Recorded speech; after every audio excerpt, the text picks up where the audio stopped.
Hicks. How we doing, man? How's it going? Guys, thanks for having me on. I'm good. Yeah, you're talking about Vancouver. I've heard enough about them, and I know growing up in Calgary, that's always it's always a thing. But they look for real this year.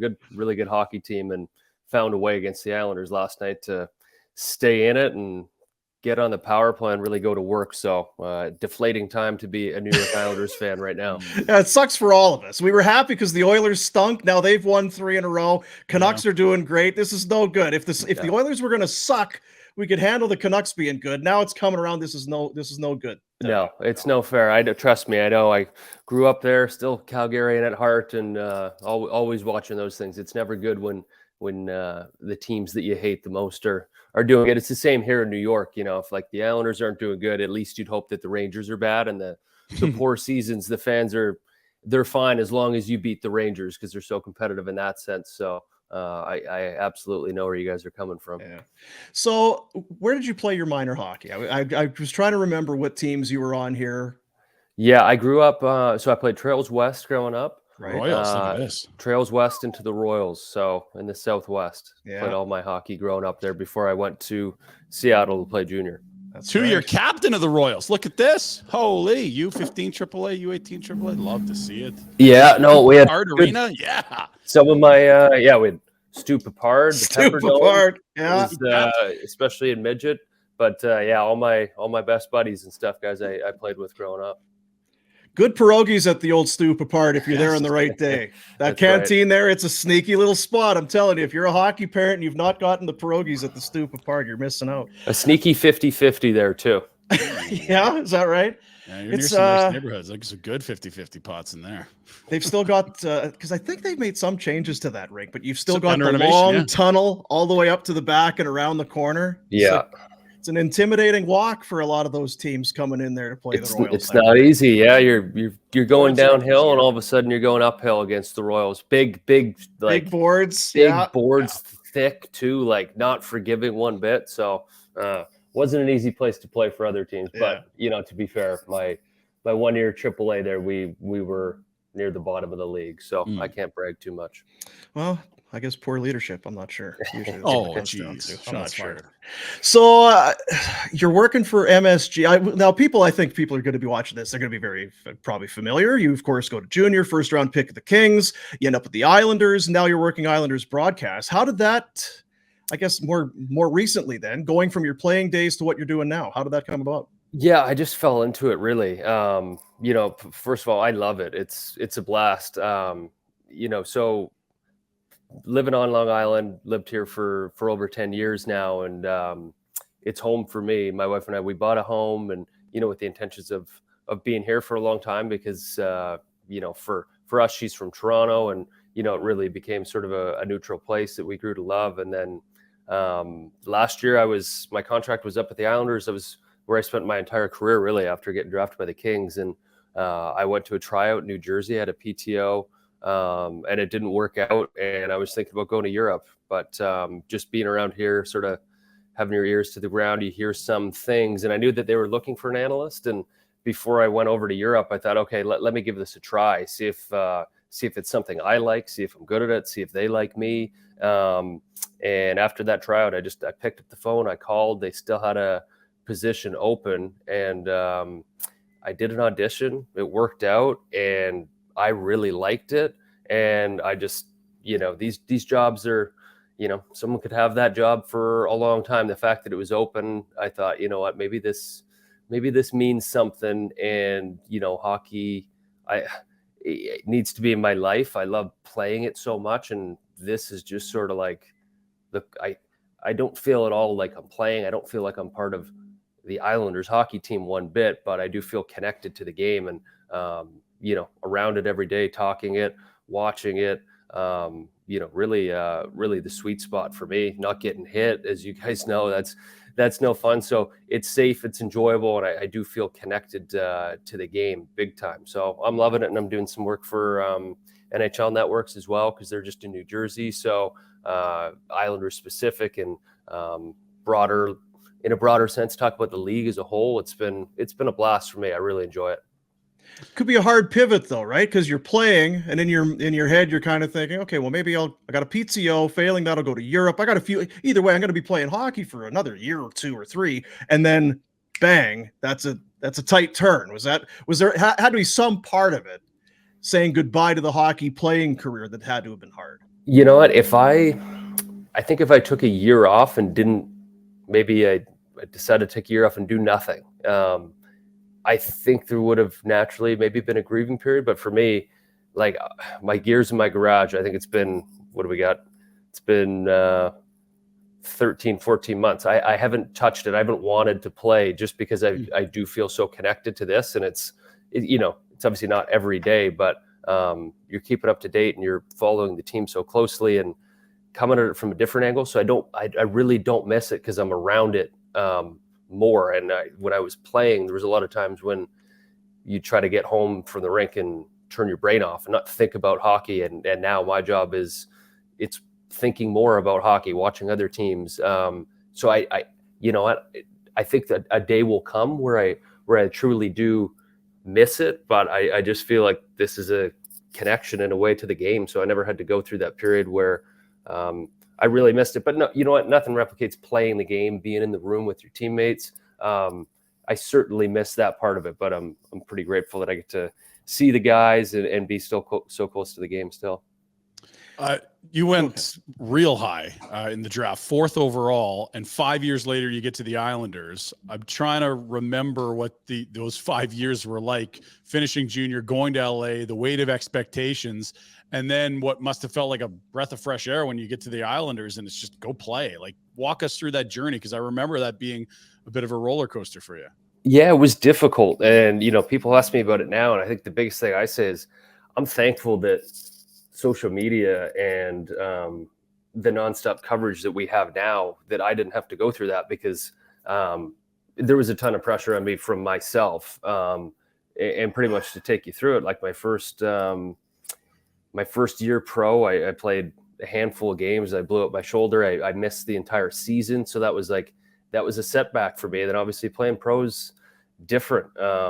You got to learn a lot. And for me as a young defenseman, I had a lot to learn, and it took me a bit of time. And in that time, there was guys in the Kings organization that were more ready, prepared, and better players at that time. Guys like Jake Muzzin and Slava Voinov and Alec Martinez, they've all went on to have great careers. And, while they were doing that, I was struggling to get back to full health and really find myself. So it was difficult. And there was definitely stretches when I was in the minors that you wonder if you're ever going to get your chance. And even with that, not just your chance with this organization, but somewhere else. And then I think that stretch of life probably prepared me more for the career that I ended up having and some of the stuff that I had to go through later on in my career.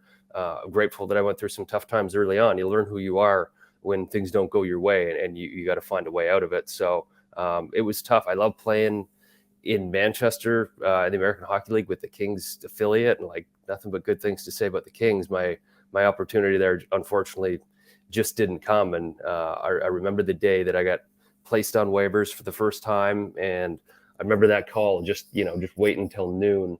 My agent said, I think there's a couple teams that are in on you, but we'll see.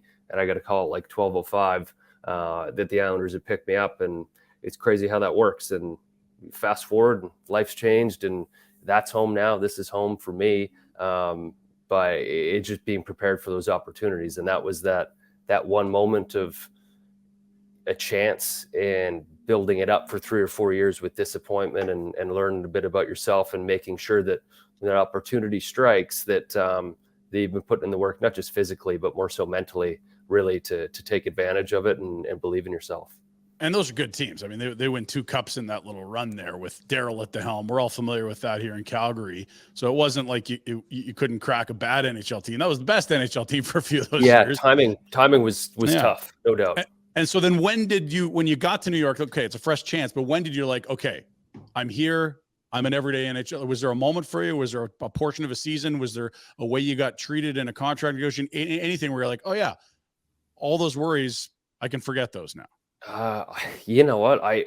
I took a while to get to that point, honestly, because I think when you wait for it for so long, and I know saying so long, I was 23 years old. It's not like I'd grinded into my 30s to get that opportunity, but um, it takes a long time till you feel like, you know what, you look around and realize that you've earned it. And I think for me, I was always looking over my shoulder. I would say, like, I remember after my first year, I don't think that there was any question that I was going to get a one-way contract coming out of it. But my agent was like, okay, here's the numbers, here's the deal.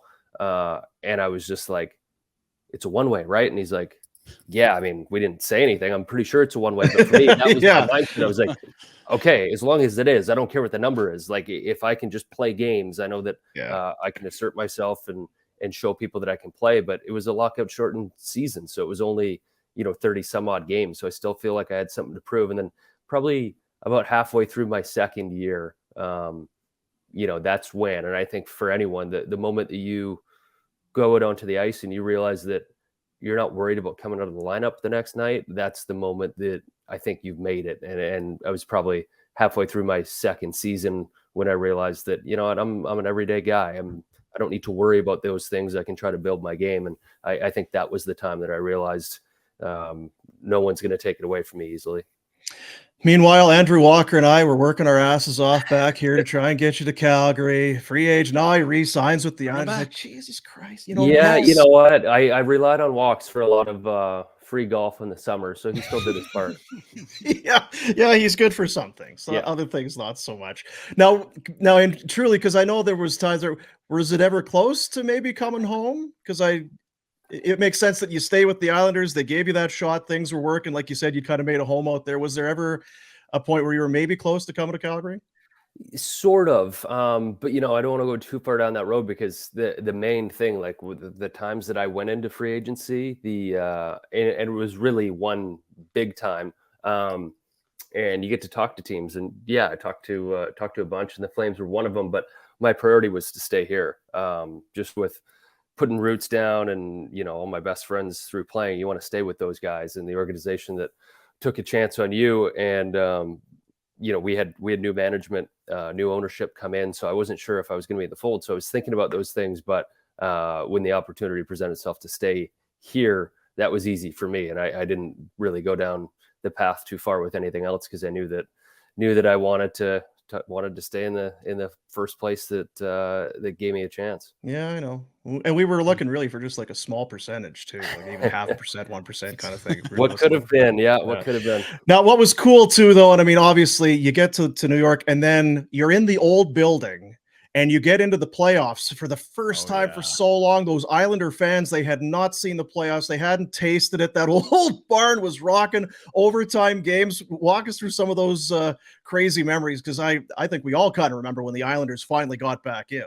Yeah, it's special. And I mean, I'll just pause before that. Like, growing up in Calgary, I love going to Flames games because there's a certain atmosphere. There's a way that people watch the game, and there's a certain feeling when you go into the Saddle Dome. And that's, one of the best feelings, I would say. And I had one of my best buddies, he's now living in Montreal, but he's a guy from Calgary, and he came to an Islanders game last year, and Islanders won. They played well. And he said to me after the game, he's like, geez, I've never been part of an experience like that. It was almost like a different sporting event.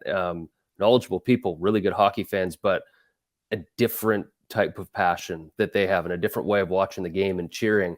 And he was blown away. I think people don't really understand when things get going good here, how crazy, and I mean that in a good way, crazy passionate fans are. We say that at the risk of rubbing people the wrong way here. Yeah, but the fans is a derivative of fanatic. It's a different level. You go to that one trip, and I remember it go to Madison Square Garden, then to Jersey, then to Philadelphia.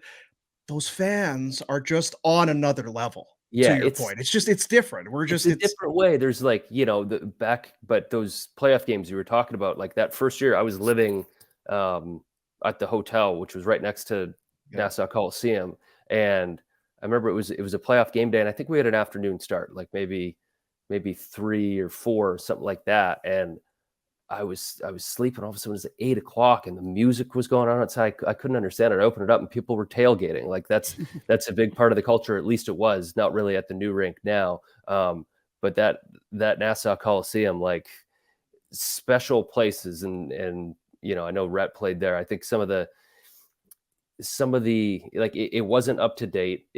Everything that most people would say bad about it. I think when it's your home, you find those things endearing and you love them. Just people on top of you. It didn't seat a ton of people, but it got so loud. And I remember before we came out onto the ice before game 1, sorry, it would have been game 3.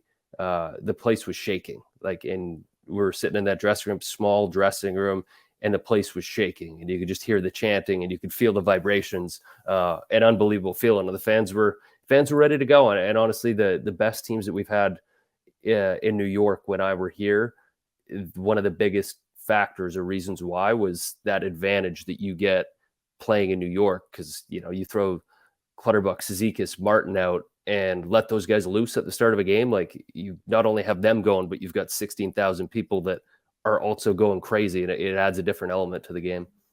How far were you then when you were living in Long Island to the Barclays Center? Because I think if we remember, you had the Nassau Coliseum, Brooklyn, but you're also playing in Brooklyn, which in theory sounds, hey, it's a nice new rink, but not ideal for you guys. It wasn't ideal, and we there was a lot of workarounds trying to make that home and for it to feel right. But you know, another part of it too, like our fans here, you know, Brooklyn's not Long Island, and they were very well aware of that and very proud people, and never just quite had the draw. It's difficult for us as players to get out there for games. Like, I would take the train, you know, walk to the train, take the train, and then you take a car service home. But, you know, you're looking at, it was feeling like road games pretty much, or sometimes we'd go in the morning and get day hotel rooms. But, you know, that turns into like a 14, 15 hour day by the time you leave your house and getting back home. So it was never really a fit. And personally, like, I played some of my best hockey at Barclays Center, but it wasn't traditionally a good hockey fit just with the way the arena was situated. It wasn't made for hockey. The ice wasn't very good. And then we eventually went back to the Coliseum, and that was like, you know, everyone couldn't believe how happy they were to get back there. Now the beautiful new rink, you know, for anyone that hasn't been to New York and or hasn't seen a game there, it's high end. And I know with the new building coming in Calgary, there's a lot to look forward to. They're probably taking a good look at UBS Arena because facility wise, you know, how fan friendly it is. It's a beautiful setup. There was thousands of seats that you could only see one net in at that rink in Brooklyn. Yeah, I think you'd have seats where you'd be like, I'd be looking at you guys, but like my seat faces towards you, but the play is over here. It was never a great fit. And they had the big curtain down at one end, which I had in junior in Seattle. So I was sort of used to that, but not a great look. So we will see. I guess just you're in New York. You're not for your job. You're not traveling with the team, or you travel sometimes, or how's that working? We mostly travel. This road trip out to Western Canada. Unfortunately, I was looking forward to getting back home. Spending some extra time in Calgary. We're not on this trip. Last night was a national TNT broadcast, so we didn't do it. But no, so it's late nights. We got Seattle tonight, and broadcast starts at 10. So it'll be a late one, and we do that from the studio in Manhattan. But generally, when the team's traveling, we'll follow them around wherever it is, you know, and we go broadcast on site. At the risk of sounding like you know, a guy that is watching one team more than the others, are you comfortable saying Sorokin's the best goalie in the league, or is there a group that you'd put with him? I've been beating that drum for a couple of years now. I do think he is, but at the same time, I don't think that he's played up to that level this year. So, you know, if you were to give me a guy for one game next month, I'll take Ilya. I will all day. The team's really struggled and he hasn't got the results, but like last year he was sensational. And until you watch him enough, you see him play against every other goaltender. And there are occasional nights where you got guys in the Islanders, like looking up to the rafters. Can't believe a save that another goaltender made. It happens every single night. And without him, you know, they wouldn't have been a playoff team last year. Not even close. He's that valuable. He's far and away their best player. And if they want to get back to winning ways, like he's going to have to steal some games to get them to settle in. And so far, I mean, there's been nights when he's given up 4 too many times this year, but I've never seen someone look so good giving up 4 goals in a game. It's incredible. Can that be an issue? Like Kipper was here for years and he covered up a lot of warts, and you always felt like you had a chance to win because your goaltending was so good. Are the Islanders good, or is the goaltender good? They rely on their goaltenders heavily, and I don't think it was as much as the Flames relied on Kiprusoff. If that, that answers your question, they count on him a bunch. And at the end of the day, I mean, I guess you are what you are as a group when you add all those pieces together, and that's what team you are. But if you look at their metrics over the last couple seasons, a lot of people would say, look, that's not sustainable, because can you always count on your goalie being the best player on the ice? With him, they've been able to do that, but sustainability wise, like it's not sustainable. No. So, and they know that. And that's something that this team talks about, that we can't count on this guy like this. It's not fair. That those expectations, they're reality. But the expectation that we can continue to do it, eventually that runs out. So there's been a real focus on trying to make sure that they play better hockey in front of them and don't give up so many high danger, high quality chances, because inevitably he's not going to be at his best some games. And when he's not, this team doesn't win. I just look at this roster, and in some ways it feels like they've been together for so long. I can't believe that Cal Clutterbuck is still playing hockey with how hard he plays. Some teams really struggle to find leadership, and I just kind of look up and down this roster between you've got Clutterbuck and Anders Lee and Matt Martin and Brock Nelson and Pajot, and on the blue line, guys like, I mean, I'm a Pulak guy, being from Manitoba. There's a lot of leadership in there, but are they an old team? Is there you always try to find that mix between youth and veterans and all that? Are they on the back nine? Where is this team in terms of its trajectory? They're an old team. Yeah. No question. Like all those guys you mentioned, the reality is you get to a certain age and, you maintain what you have, and you probably don't get better. There's guys like Brock Nelson that into his 30s has been better every single season. That's usually not the rule. That's an exception. There's guys like him, but the other guys, the guys that you mentioned that have been around for a long time, the way you construct this roster is you're depending on those guys to keep that level of play and to not slow down. And when you look at the group as a whole, it's an older group. And the big thing that they've relied on, counted on, and have got, you've got a guy, Noah Dobson, who's, I think he's only 23 years old now. He's looking like a true first pair defenseman. He's taken the step this year that they needed him to, because you mentioned everyone else is good veterans leadership. They've been around, you know what they bring, but you're going to need people to complement them. Noah Dobson's one guy that he just looks incredible this season, extremely poised, confident. He's leading the team in points. And a young Simon Holmstrom, this kid, you probably haven't heard much about him. It looks like he's turning into a player. And I think that that's what this organization is depending on with the way the roster is constructed, that your young players need to bring your speed and quickness and skill if you're going to win. And then the other side of that, you're really counting on guys like Horvat and Matt Barzal to really build on this chemistry they found since he got traded last year. And although they're veterans, although they played a bunch of games, they're on the right side of 30, and you expect them to be better than they were last year and continue to improve. But definitely relying on some of these guys that have been here for a long time to maintain the level of predictability that they've had in their games for years. But on paper, absolutely, if you add up all the ages, they're one of the oldest teams in the league. Has your arm healed? Eric Bolton's daughter apparently beat you up or something like that. Are you okay? Like, have you... Bolt, yeah. This? You know what? She could probably beat me up again. Yeah, no, I'm still scared. I'm scared to say it's healed because she might smack me again. It's funny. I ran into to Eric Bolton, longtime teammate. I saw him in Buffalo. I can always give him a hard time, but yeah, any Bolton, I don't want to get in the way of their punches. I don't pretend to be too tough, especially not around them. You see those, his two boys are in London now beating everybody up. Yeah, It's I quite a show. saw a fight actually of one of his kids just going toe to toe, and I think Bolt said one of them's definitely tougher than the other one, or I think it was the one that he said wasn't as tough was the one going punch for punch with some other kid. Yeah. Just throttling somebody. Oh, and that's not the tough one. Okay, good to know. Exactly. Good to know. Yeah. Scary.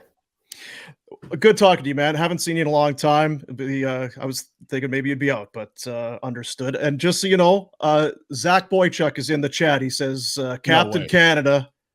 Captain Canada. There ZB. he is. Thomas Love Hickey. So. Yeah. I There it miss is. Boych. We used to live together. A lot of fun memories in Calgary, and he's still going strong. Yeah, Final one for you. Yeah, he's doing something. Yeah. Last one for you. Our boy, now you've played on some good teams, obviously long run with the Islanders, couple World Junior golds, but what about your boy Mandeep with the Royals? He's a partner of ours, BK Beaufort Liquor. Give us a good Mandeep story if you can. Oh, Mandeep's great. I mean, he loves hockey so much, and obviously that's how we met, how we bonded, and he reached out to have me on today, and I'm glad I could. This guy he's so passionate about Calgary sports that we give him a tough time all the time. Like he wears it, he lives it, he loves it. I guess my best thing, like doing this job, you always want to prepare for the other team. It's Islander centric when I'm doing broadcasts and my analysis, but you need to know about other teams. And, I make sure that I'm caught up. I talk to a bunch of people in other organizations, and obviously do it with my own eyes to get a feel. But I was like, hey, Mandeep, just give me a little scoop on the Flames. Like, just what are you seeing? Because I'm going to NHL Network, and we're going to be talking Flames. I've got my take. Like, and he's like, sounds good, man. What's your email? Get me an email. He's got me a breakdown of every guy, every player in the team, and tune me into the pulse. So I love it. He's dialed in. You're a good man. Really happy for you. That's cool. I mean, just going into Manhattan to do the game tonight. That's very cool. Happy to see you're doing well. Good to see you again. Take care, pal. We'll do this again soon. All right. We got your number. You got it, guys. Take care. Keep up Very the cool. good work, and hopefully things turn around for the Flames here for you guys. We'll see. Whatever. I'm pulling for you. Thanks. Thanks, man. Except if not on Saturday, though. Yeah, All just right. not Saturday. Gotcha. There you go. There he is. Thomas Hickey, Calgary kid. Good guy and doing great, obviously, there. Yeah, I guess if there's a broadcasting job, MSG Network, you change your plans for stuff like that. Hey guys, thanks for watching. Be sure to check out more of our content right here on the Flames Nation YouTube page. We had a bunch of great long-form interviews. You can check out some videos we've done as well outside of the studio. And of course, if you want more writing or merchandise stuff, flamesnation.ca or nationgear.ca. Appreciate you watching.